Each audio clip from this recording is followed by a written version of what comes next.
உங்களுக்கு ஆசீர்வாதமாக இருக்கும். இதனால ஆண்டவர் உங்களுக்காக உங்க முத்திரை சொல்றதுக்கு ஆண்டவர் எனக்கு தந்த வசனம் அப்போஸ்தலர் 5ஆம் அதிகாரம். அதுல ஒரு சில வருஷம் மட்டும் உங்க முத்திரை வாசிக்கையில சொல்றேன்.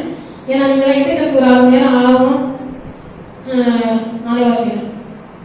அனனியா என்னும் பேருள்ள ஒருவனும் அவனுடைய மனைவியாய சப்ராலும் தங்கள் காணி ஆட்சியை விற்றார்கள். தன் மனைவி அறிய அவர் கிரயத்திலே ஒரு பங்கை வஞ்சித்து வைத்து ஒரு பங்கை கொண்டு வந்து அப்போஸ்தலருடைய பாதத்திலே வைத்தான். பேதுரு அவனை நோக்கி, அனனியாவே, நிலத்தின் கிரயத்தில் ஒரு பங்கை வஞ்சித்து வைத்து பரிசுத்த ஆவியிடத்தில் பொய் சொல்லுகிறார் சொல்லும்படி சாத்தான் உங்க இதயத்தை நிரப்பினதென்ன? அதை விற்கும் முன்னே அது முன்னேறா இருக்கவில்லையோ? அதை விற்ற பின்பு அதன் கிரயம் உன் வசத்திலே இருக்கவில்லையோ? நீ உன் இதயத்திலே இப்படிப்பட்ட எண்ணம் கொண்டதென்ன? நீ மனுஷனுக்கு அல்ல தேவனிடத்தில் போய் சொன்னார் என்றான். அனனியா அந்த வார்த்தைகளை கேட்கவே விழுந்து ஜீவனை விட்டான். இவைகளை கேள்விப்பட்ட யாருக்கும் மிகுந்த பயம் உண்டாயிற்று. வாலிபர்கள் எழுந்து அவனை சேலையை சுற்றி வெளியே எடுத்துக்கொண்டு போய் அடக்கம் பண்ணினார்கள்.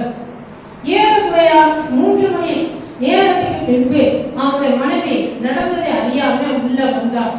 பேதுரு அவளை நோக்கி, நிலத்தை விழுந்துதானா விற்றீர்கள்? எனக்கு சொல் என்றான்.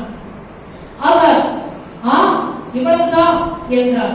பேதுரு அவளை நோக்கி, கர்த்தருடைய ஆவியை சோதிக்கிறதுக்கு நீங்க ஒருமனப்பட்டது என்ன?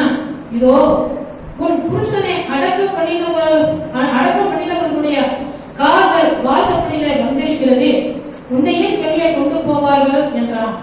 உடனே அவனுடைய பாதத்திலே விழுந்து ஜீவனை விட்டார். வாலிபர்கள் உள்ள வந்து அவர் மரித்து போனதை கண்டு அவளை வெளியே எடுத்துக்கொண்டு போய் அவருடைய புருஷனை ஆண்டையே அடக்கம் பண்ணினார்கள்.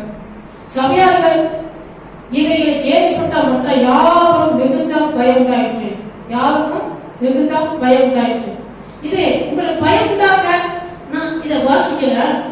நீங்க நல்லா இருக்கணுங்கிறதுனால இந்த வார்த்தையை வாசிக்கிறவங்க இதை கேட்கிறவங்களுக்கு பயம் வரணும். நான் சொல்ல வரல. நீங்க எல்லாமே தேவ பிள்ளைகளாக ஒரு சாட்சிகளாக வாழ வேண்டும். உங்களை பார்த்து மற்றவர்கள் திருந்த வேண்டும். மற்றவர்கள் மத்தியில நீங்க நல்லா இருக்கிறதுக்காகவே இந்த வசனத்தை மத்தியில நான் வாசித்து ஞாபகப்படுத்தி விடுறேன். அருமையான சகோதர சகோதரியில பாருங்க, ரெண்டு பேரும் புருஷன் மனைவியுமாக, கணவன் மனைவியுமாக நம்ம ஊரை பொறுத்தவரையில, நம்ம திருவண்ணாமலை மாவட்டத்துல பொறுத்தவரையில ஆம்பளை பொண்டாட்டி சொல்லுவாங்க, மனைவி சொல்லுவாங்க. இது இந்த ஊர் பாசை. இப்படி இருக்கும் சொன்னா உங்களுக்கு இப்படி என்னன்னா, இப்ப இவங்க எப்படி என்ன செய்யறாங்கன்னா, நிலத்தை வந்து விற்கிறாங்க. வித்துட்டு இது முந்தின ஆதியாத்திர வாசிக்கிறோம், 4ஆம் அதிகாரத்துல வாசிக்கிறோம். சீசரிகளாம் வந்து சிலர் விட்டு கொண்டு அந்த அப்போஸ்தலருடைய பாதத்துல அது வைக்கிறாங்க, புது வச்சு அனுபவிக்கிறாங்க. ஆனா இவங்க அதை செய்யணும். இவங்க 2 பேரும் என்ன செய்யறாங்க, விற்கிறாங்க. வித்துட்டு ஒரு பங்கை வந்து என்ன செய்யறாங்க, 2 பேரும் புருஷன் முன்னாடி 2 பேரும் பேசி ஒப்புரவாயி ஒரு பங்கை வச்சுட்டு ஒளிச்சு வச்சுட்டு இவ்வளவுதான். இப்ப வந்து ஒரு 50 லட்சத்துக்கு வித்துச்சு வச்சுக்காயா, ஒரு 50 லட்சத்துக்கு வித்துச்சு. இவங்க என்ன செய்யறாங்க, 25 லட்சத்தை ஒளிச்சு வச்சுக்கிட்டு ஒரு 25 லட்சத்தை கொண்டு போய் தான் வித்துச்சுன்னு போன என்ன செய்யறாங்க, போய் ஏன்னா ஒரு பக்கம் சொல்லப்பட்டுல ஒரு பக்கம் பாதிக்குது எனக்கு தெரிஞ்சு இங்கே ஒரு பக்கம் ஒளிச்சு வச்சுட்டாங்க. வச்சுட்டு இப்ப அவங்க என்ன செய்யறாங்க, கொண்ட வைக்கிறாங்க. யாரும் போய் சொல்லி கொடுக்கல. ஆனா உங்களை பொறுத்தவங்க யாரும் நம்ம பக்கத்துல யாரும் பாத்துட்டாங்க, யாரும் போய் சொல்லிட்டாங்க. இவ்வளவு இருந்துச்சுன்னா யாரும் எல்லாம் பேசிட்டாங்க, போய் சொல்லிட்டாங்க. பாசிட்ட நீங்க சொல்றீங்க, ஏன்னா உங்க பழக்கம் அப்படிப்பட்ட பழக்கம். ஆனா நீங்க ஏசாப்பாடைய பிள்ளைகளை சர்வசாதாரணம் நினைக்காதீங்க. அவங்க வந்து என்ன செய்வாங்க, வெளிப்படுத்தியா சொன்னாங்க, நீங்க என்ன செய்ய மாட்டீங்க, நம்ப மாட்டேங்கிறீங்க. வசந்தையாவது நம்புங்க. ஏசாப்பா பிள்ளைகிட்ட போய் சொல்ல முடியாது. ஆண்டவர் எல்லாத்தையும் வந்து என்ன செய்யறாரு, ஒன்னும் அவருக்கு மறைவானது ஒண்ணுமே கிடையாது. எல்லாத்தையும் பார்த்துக்கிட்டே இருக்காரு. வசனம் சொல்லப்படுகிறது, சங்கீதங்களை சொல்லப்படுகிறது. அவன் ஒருத்தர் உட்கார்றதையும் எழுந்திருக்கிறதையும் அவர் போய் படிக்க போனதையும் ஆண்டவர் பார்த்துக்கிட்டு இருக்கிறாரு. அப்படிப்பட்ட தேவையை யாருக்கும் போய் சொல்லி வாழ முடியாது. இப்ப பேருந்து பார்த்து சொல்றாரு, இவ்வளவுதான் புத்திக்கலாம். அவனும் சரிக்கான். கொஞ்ச நேரத்துல என்ன செஞ்சான், செத்துட்டான். கொண்டு அடைக்க முடியாது. வாலிபர்கள்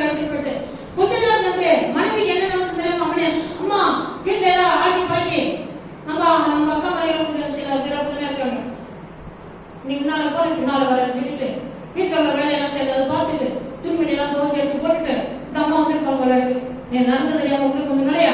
என்னம்மா அவளுக்கு பத்தியா? அவளுக்கு கல்யாணம் அப்படின்னு சொன்னதான் உண்டு.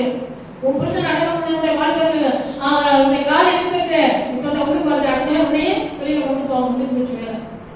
தேர்தல பொய் சொல்றதுக்கு என்ன செய்யணும்? நம்ம பொய் சொல்றதை ஆண்டவர் பார்க்கிறாங்க, பயம் இருக்கணும்.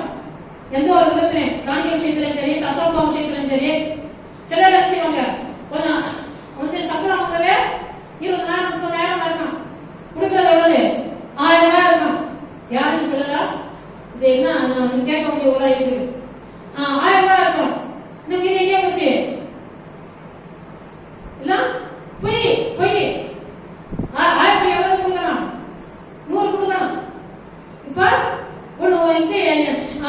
கொடுக்கறது கம்மியா இருக்கும். ஆனா நான் வந்து இவ்வளவுதான் சம்பாதிச்சேன், இவ்வளவுதான் எனக்கு கிடைச்சிச்சு, அங்க பாதி முடியும் பாருங்க. கேட்டா இவ்வளவு சொல்லி நம்ம சம்பாதிக்கிறது யாருமே தெரியக்கூடாது, யாருமே தெரியக்கூடாது. இப்படிதான் சம்பாதிக்கிறது தெரியும், ஒவ்வொரு விஷயத்திலும் தெரியும். சில வீட்டுல இருப்பாங்க, போராடி அங்கே இருக்கிறேன் ஜப்திக்காக போய் எதா இருந்தாலும் போய் ஆண்டவர் எங்கே இருக்கிறோன்னு பார்த்துட்டே இருக்கு. தீவிர பயம் இருக்கணும். பயப்படாதுன்னு சொல்லல, ஆண்டவர் பார்க்கலாத பயம் இருக்கணும். இப்ப என்னாச்சு, 2 பேரும் இந்த ஒரு பொய் சொன்னதுனால போய் சேர்த்துட்டாங்க. என்ன கேட்டா பழைய காலத்துல உள்ள அப்போஸ்தலர் காலத்துல நடந்தது போல இன்னைக்கு நடந்தாங்க சபையில நல்லா நல்லா வளரும். இன்னும் கொஞ்சம் எல்லாருக்கும் பயம் பிடிக்கும், நடக்கணும். சபைக்கு ஒரு 4 பேர் அப்படி விழுவணும். விழுந்தாங்கன்னா எல்லாருக்கும் பயம் இருக்காங்க. பொய் சொல்றவங்களும் புத்து விழுவணும். அப்படி விழுவடைய காலம் சீக்கிரமா வரணும். அப்பதான் எழுப்பது உண்டாகும். எல்லாருக்கும் பயம் பிடிக்கும். அங்க போனதான் நம்ம காரியத்தெல்லாம் குறி சொல்ற போல கை சொல்ற போல எல்லாம் சொல்லிட்டு வாங்க. நம்ம அப்படியாவது போகணும்னா சொல்றாங்க ஆளுங்க. நம்ம திருவண்ணாமலை மாவட்டத்தை பொறுத்தளவுல